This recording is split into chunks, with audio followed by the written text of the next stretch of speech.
next week, next year, the year before next year. You never. No, I'm objecting. This is what you want to vote for? Come back to Washington and let's have a roll call vote. But I'm objecting. Where's the $4 billion for the border? He'll be right on. Mark Levin.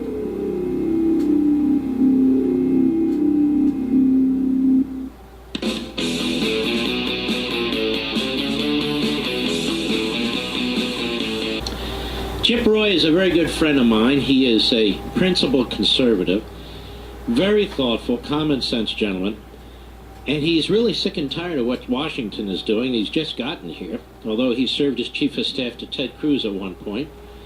And he's looking around at this relief bill, and he said, fellas, ladies, it's missing something. Chip Roy, how are you? Mark, I'm doing great. How are you, my friend? I'm very well. So now the Democrat Party's sleazing you. The media is misreporting about you. Some of your own Republicans are rolling their eyes at you. Tell everybody what's going on. Well, yeah, that's the usual state of things, but that's usually what happens when you're over the target, right? You're not getting flack if you're not dropping some bombs on the target. Basically what happened is that for 8 months now, there's been this debate about a disaster relief bill. Florida, Georgia, Puerto Rico, and some other spots in the nation dealing with disasters. Now, none of us want to object to reasonable, thoughtful federal expenditures to step in and deal where disasters need to be dealt with, but we do want to be thoughtful about how much we're spending, that we're not spending too much, that it be offset, and that we also deal with the very dangerous situation we have on our border and the emergency there and the need to supplement it with additional funds. So we found ourselves in the position with the Senate passed a supplemental disaster relief bill yesterday that did not include border funding and was not. Let me stop you there. Mitch McConnell is out of control. Since he's been the leader of the Republican Party, the debt has skyrocketed. Spending has skyrocketed. I'm talking, not you.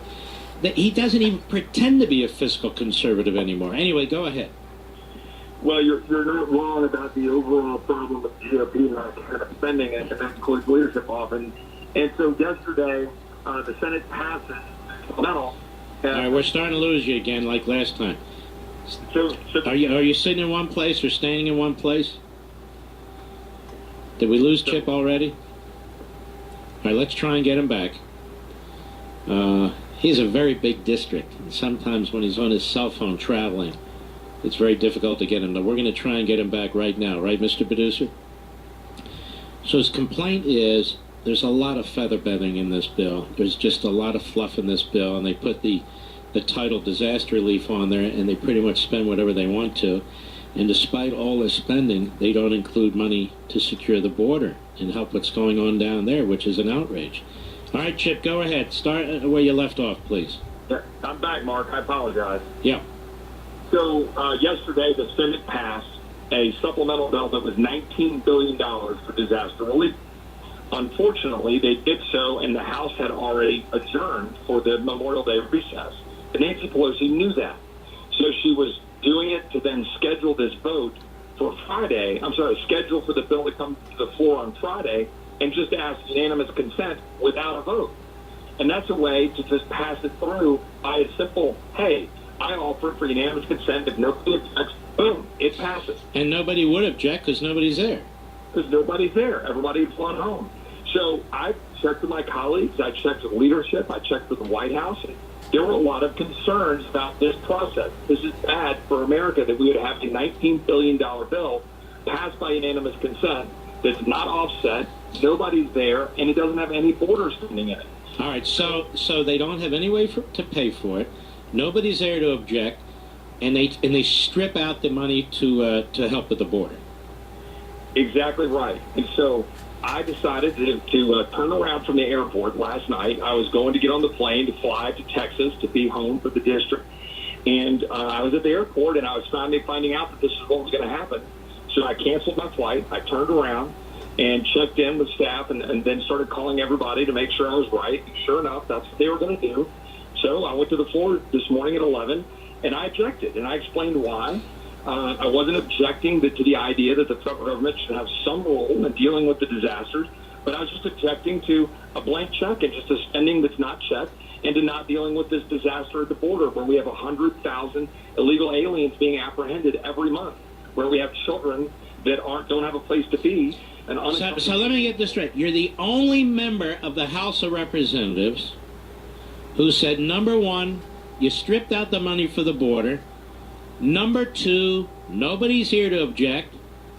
And number three, this is wildly beyond the spending that's necessary. There's no offsets. The deficit's gone through the roof.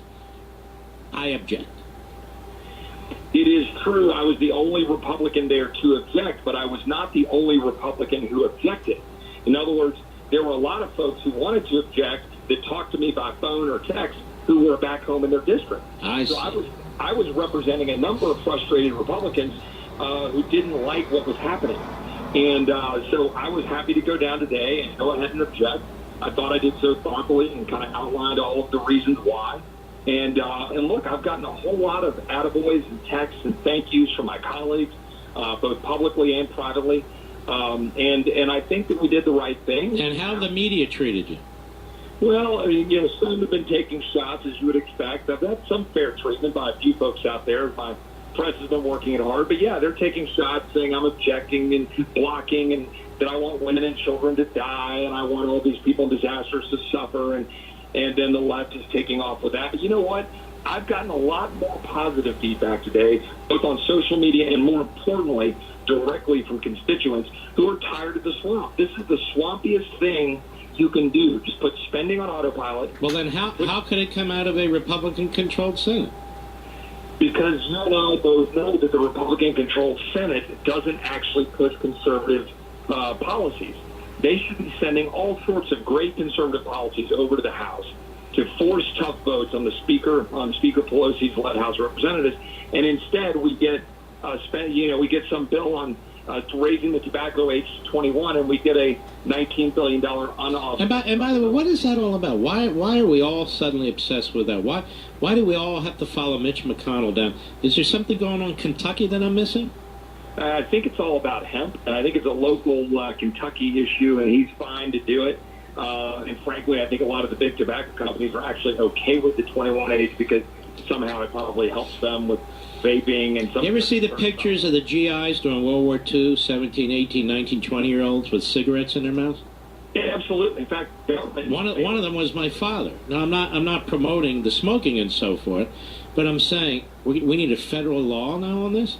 It seems remarkable. I've literally never smoked any product like that in my life. Me neither. Product or anything. And so I just think it's bad. It's unhealthy. But you know what? It's a free country. If you're 18 and you can suit up, but if you can, fight for our country and you want to go smoke a cigarette, I'm not going to stop you. But I mean, they want 16-year-olds to vote. I mean, an 18-year-old wants to smoke. I'm not for it, but what are we going to do? Lock them up?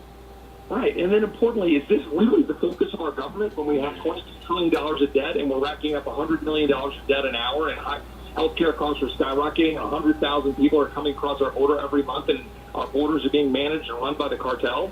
This is the response by the Republicans.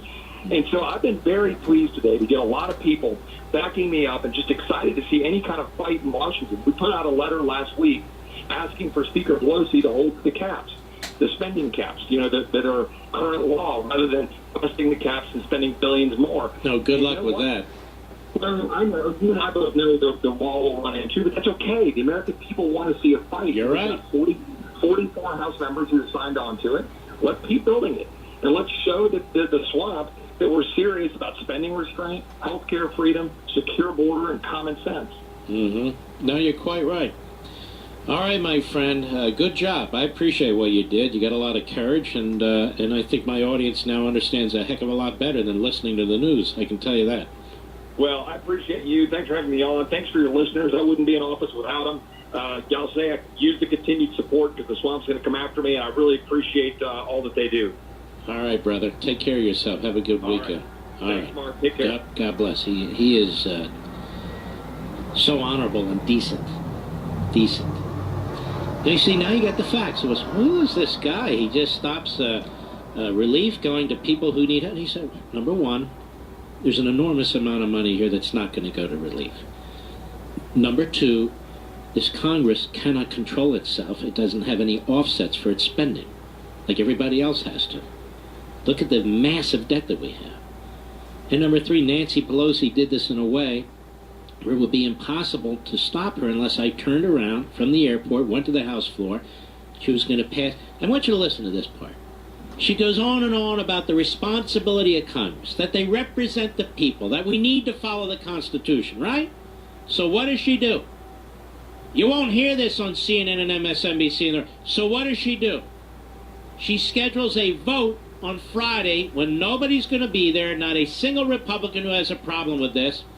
So Chip Roy from Texas hears about it. He's going to the airport, turns around, drives back to the House of Representatives, goes to the floor of the House. It's brought up. They don't expect any debate, any roll call vote, nothing. She's going to ram through over $19 billion.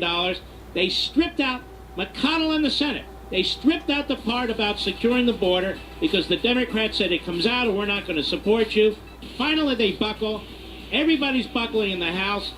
And Mr. Smith goes to Washington. Chip Roy says, I object. So the media come out of Washington. Look at this guy. Look what he did. He stopped us. I'll be right back.